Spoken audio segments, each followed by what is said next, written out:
嗱，我近排咧就成日都講一啲舊樓翻新嘅案例，因為我覺得舊樓翻新嘅價值係對於 new build 一啲一手樓嘅價值咧係高高超出好多倍嘅。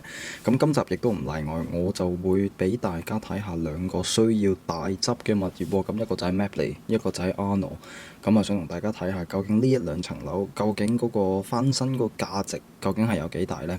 咁好啦，上一條影片呢，就有個觀眾就留言就話啦。成日都講啲物業翻新冇錯，好似個價值係幾好，但係呢，英國呢一度揾人做嘢係嘛，又有可能爛尾，又收得貴，而且嗰啲質素仲可能麻麻。咁其實佢講得係冇錯嘅。咁我亦都想講一講就係話啦，喂，其實香港人喺英國揾裝修師傅係一件非常之難嘅事。首先第一樣嘢就係貴啦。點解貴呢？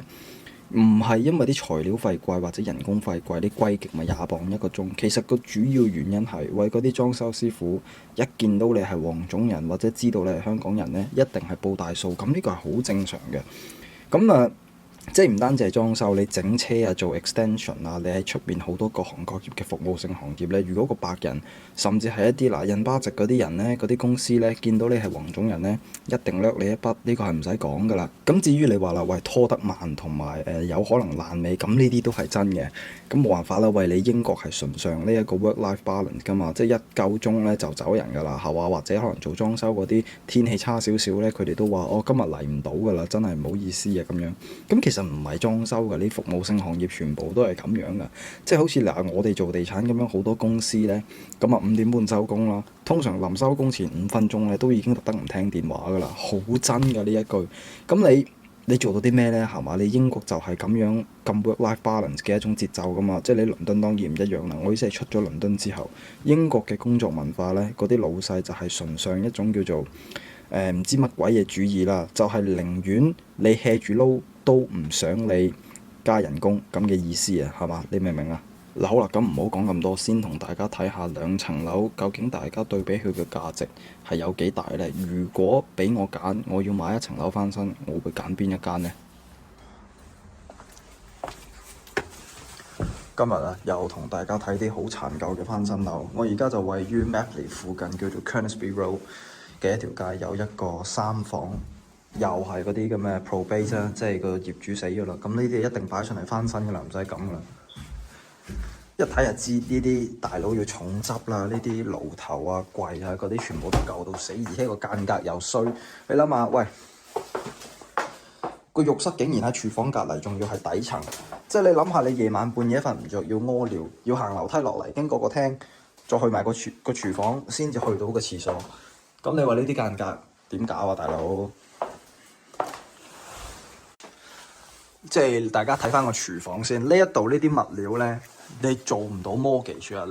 你等個買家係 mortgage 嘅話，你嘥氣。你睇呢啲咩 cheap wood，大佬，呢啲喂大佬點過 mortgage 啊？過唔到㗎根本，所以我完全唔明點解啲地產中介明知層樓係做唔到 mortgage，都夾硬要擺上嚟 market，而且唔寫住係 cash buyer only。你寫住 cash buyer only，咁啲人咪知咩事咯。但係你英國啲地產係好嘥時間，白做，全部嘢都係白做，真係好老實講。嗱，下層簡單睇完之後，嗱，你睇下呢一啲咁嘅嘢，哇！你睇下呢個地氈嘅 style，冇得頂啊，真係。咁啊，成間屋係要重執㗎啦，呢啲我都唔知咩嚟嘅，呢啲真係我都未見過。咁上到嚟之後，一個3房嘅間隔 ，OK， 望出去個景係真係唔錯。嚴格上嚟講，呢層樓仲要係 Mapley 添啊，仲要係近學校嗱。嗰邊呢，你見到有棵樹隔離呢，就係一個學生嘅操場，咁就附近係個校網係真係唔錯嘅。你翻新嚟講應該係有啲潛力，但係不過唔好睇嘢睇咁表面。陣間話俾大家知點解呢層樓幾平都唔好買。首先嗱，呢一啲咁嘅裂痕呢，喂大佬，我俾大家睇下。可以懟到條鎖匙入去嘅裂痕呢，嗱，見唔見到啊？你睇下，成條鎖匙懟咗入去嘅。呢啲咁嘅樓根本就唔會過到 mortgage valuation， 根本就做唔到銀行 lender 嘅 mortgage， 但係仍然擺上嚟。喂，咁你咪即係嘥時間啫嘛！即係啲樓咁樣，喂，你明知道做唔到 mortgage 嘅，但係你夾硬都要擺上嚟賣。咁個買家用 mortgage 買，點知發現，哎呀，銀行 lender 唔借喎，到頭來又係嘥時間。所以我唔明點解英國啲地產呢，做嘢咁乸西嘅。咁個 boiler 就唔知點解喺度。咁我就懷疑咧，呢一間3號房就係原裝嘅浴室，不過咧業主可能就因為諗住想整多間房出嚟，咁所以先至將呢一度拆咗佢，變為睡房，然後將個浴室就搬咗去下面嗰一度。係啦，咁層樓啊，基本上我睇完啦。咁我哋就先睇下出面，再同大家講解點解呢層樓一定賣唔出。嗱，先同大家整一整個花園先啊，咁啊簡單略過大一大，因為呢層樓係有個特色咧，就係話個原業主咧向隔離屋個後花園買多咗一笪地。咁好啦，我哋而家就嚟到花園嘅尾啦。大家見唔見到咧？係冇圍欄遮住嘅咧，同埋有個 decking， 跟住後面 decking 仲有笪地。咁就係個業主咧向隔離屋主就唔知點解買咗笪地翻嚟，唔知諗住做啲乜嘢。咁啊，所以其實而家屋契上面咧呢笪地個花園係大啲。咁啊，呢個係個3房 semi， 咁啊側邊呢啲屋咧，嗱隔離嗰個裝修好似好靚，好似唔錯，又唔可以話好靚，但係最起碼有心機去到執間屋先咯嚇。嗱 OK， 呢一層樓咧就係位於 Mapley 嚇，我曾經講過 Mapley 咧可以話係成個 Nottingham 第3貴嘅一個地方。第4咧有可能係 Burton Joyce。咁好啦，既然 Mapley 呢條片睇完之後咧，如果根據翻 Mapley 呢一個樓價上升嘅趨勢咧，呢一層樓嗰個翻新價值一定係最高。不過唔好諗住，我哋喺片尾嘅時候先向大家解釋究竟佢個翻新價值係有幾多。咁而家睇埋第2層樓。嗱，睇爛屋，我呢排最中意係睇爛屋。呢一間點解呢？點解會揀呢一間呢？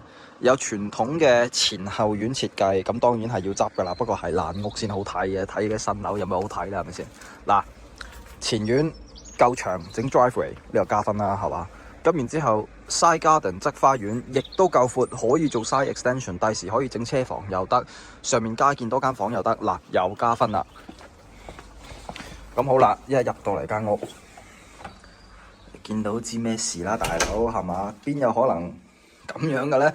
呢層樓咧嗱都係 probate 噶啦，唔使諗噶啦。咁啊，我呢啲唔係裂痕嚟嘅，呢啲先係裂痕啊嗱，大家睇一睇。車匙嚟嘅，車匙都懟到入去嘅，大佬。咁你就知道呢層樓其實係有呢個 subsiding 嘅問題㗎啦。咁啊唔使睇㗎啦，呢啲都係要咩㗎啦，都係要翻新㗎啦。咁但係佢嘅 size 同埋間隔唔錯，我陣間同大家講點解。咁啊呢個係個廳啦，廳其實個 size 係真係非常之唔錯，但係其實大家見到呢一啲咁咧嘅裂痕咧，嗱呢啲唔係花紋，呢啲係真係裂痕嚟㗎啦。咁即係其實你咁樣如果係有不規則嘅裂痕咧，就即係代表層樓好有可能係有 subsiding 問題。咁嗱，如果啦，大家可能話去睇屋嘅時候見到，喂天花板有啲裂痕咁樣，嗱，如果條裂痕係好直嘅話咧，咁你唔使擔心，純粹係 plasterboard 問題嚟嘅啫。即係嗱，你見到呢一啲不規則嘅裂痕咧，先至係代表層屋可能有呢個結構上嘅問題。咁好啦，點解我話呢間屋好咧？即係大家見到嘅喺個 hallway 呢一度咧，有個樓梯底嘅 storage， 再行埋去亦都係有一個咁樣嘅房仔。呢啲咁嘅房仔最啱就攞嚟做樓下廁所。咁啊廚房啦，日久失修啦，嗱呢啲就係爛啦。咁就同之前講過一條片就話有4個等級，就係爛啦、殘啦、good condition， 同埋係呢一個嘅靚裝修。咁啊睇埋上面，嗱上到嚟呢度咧，你係不斷都見到咧間屋嘅裂痕咧係傾向都係喺晒間屋嘅左邊嘅。咁上到嚟呢度有一個 hallway， 就有一個浴室啊。咁啊浴室大家見到都係有排執噶啦，但係真係睇呢啲屋你先知有冇咩價值嘅啫。個間隔係3房，嗱呢個係睡房。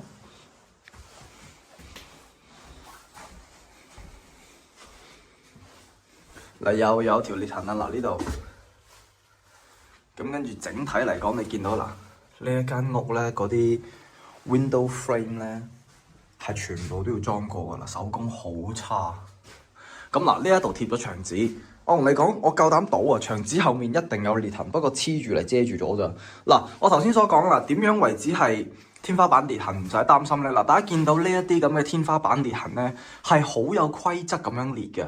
如果係好有規則咁樣裂嘅話咧，你唔使擔心，其實係 plasterboard 舊咗嘅啫，咁就唔會話咩結構問題嘅。咁啊3號房，喂嗱3號房都唔錯啦，大佬可以擺到張單人床，而且唔係 box room。咁睇埋3號房先啊，唔係講錯，睇埋2號房，呢間就係2號大嘅房啊。成間房咧就黐咗好多牆紙，咁啊睇唔到有冇咩裂痕。咁但係其實呢個亦都係測量師一個好致命嘅嘢嚟嘅。首先測量師咧，佢哋係唔可以即係搣開啲牆紙嚟度睇噶嘛。咁所以其實嗱，如果佢哋睇唔到嘅話咧，咁就即係當係冇問題噶咯。大家見唔見到呢啲啊？你見唔見到呢啲咩嚟㗎？成條鎖匙隊都入去嘅，入面嗰啲蚊灰咧要重新執㗎。咁啊呢間屋點解個地理位置好咧？對正一間幼稚園啊！大家見到咧最盡頭嗰度咧係一間幼稚園嚟㗎。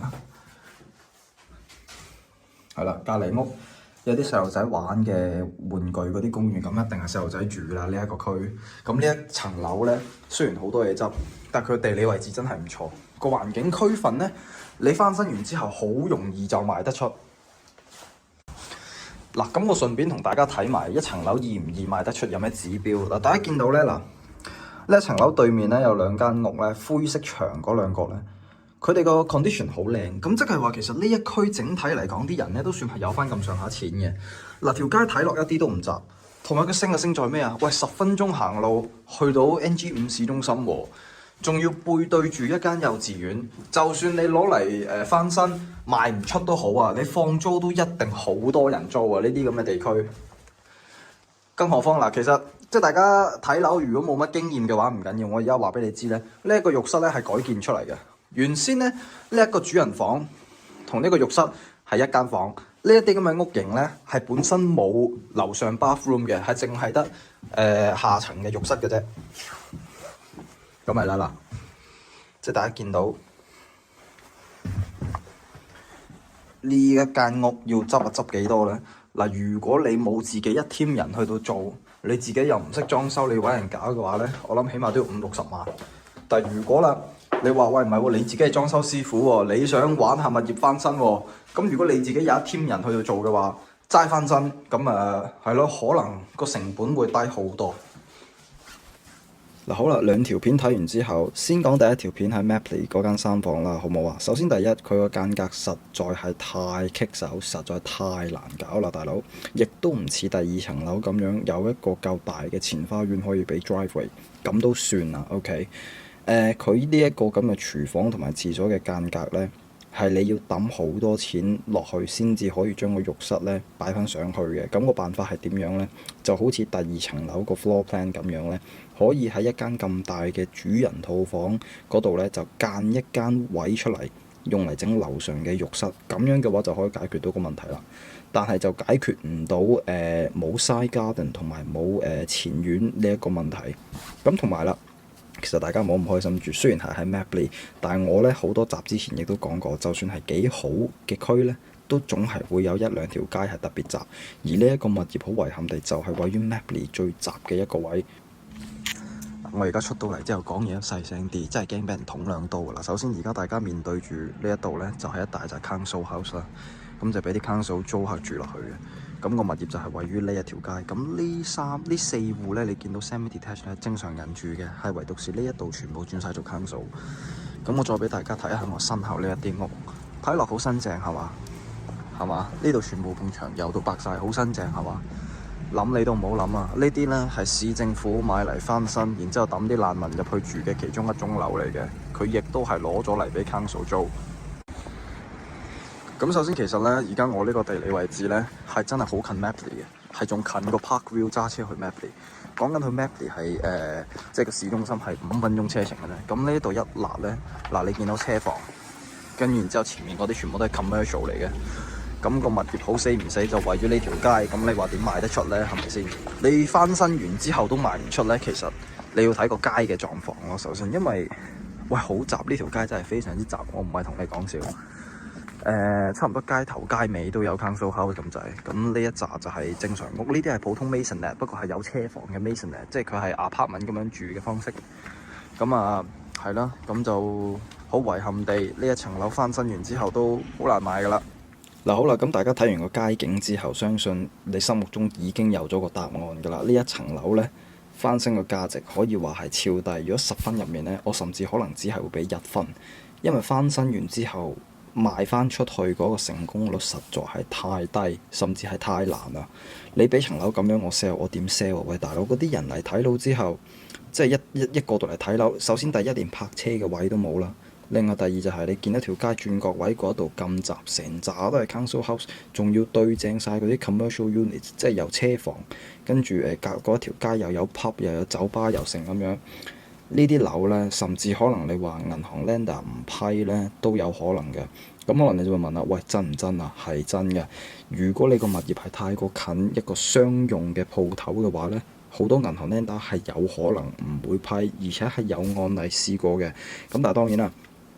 如果你買層樓咁啱喺一個商鋪隔離，咁又唔使咁驚住嘅，咁可能只不過係 Nottingham 係咁嘅啫，其他地方就未必係咁嘅。咁第二層樓啦，10分入面呢，我覺得我可以俾到7分半，因為佢個地理位置真係好好，而嗰一區呢，擺上嚟嘅樓盤基本上都可以係3個星期之內就賣出㗎啦，即使係加息嗰個情況，即係上年嘅情況嚇，因為佢個地理位置好啊。5分鐘、10分鐘行路去到阿羅市中心，而且嗰一區嗰條街你見到其實好整潔，啲人呢對間屋呢係有翻咁上下要求㗎。咁同埋喂近幼稚園啦，嗰一區嘅樓價唔算貴㗎。我大佬你廿零萬就買到好啱嗰啲啱啱生細路仔嘅首次置業㗎。咁你又有幼稚園，又近阿羅市中心，咁所以其實第二層樓呢，雖然你睇翻個間隔同第一層樓 map 嚟嗰一間呢，個間隔好似十分之相似啦，冇錯，其實佢哋上層個間隔咧係完全一樣嘅，只不過咧第二層樓咧佢加建咗一個浴室，咁你睇落覺得唔似嘅啫。咁所以啦，咁希望今集呢一條片咧可以簡單同大家即係講述一下，喂，如果你真係有興趣去做物業翻新嘅話，有邊幾點你要留意？OK。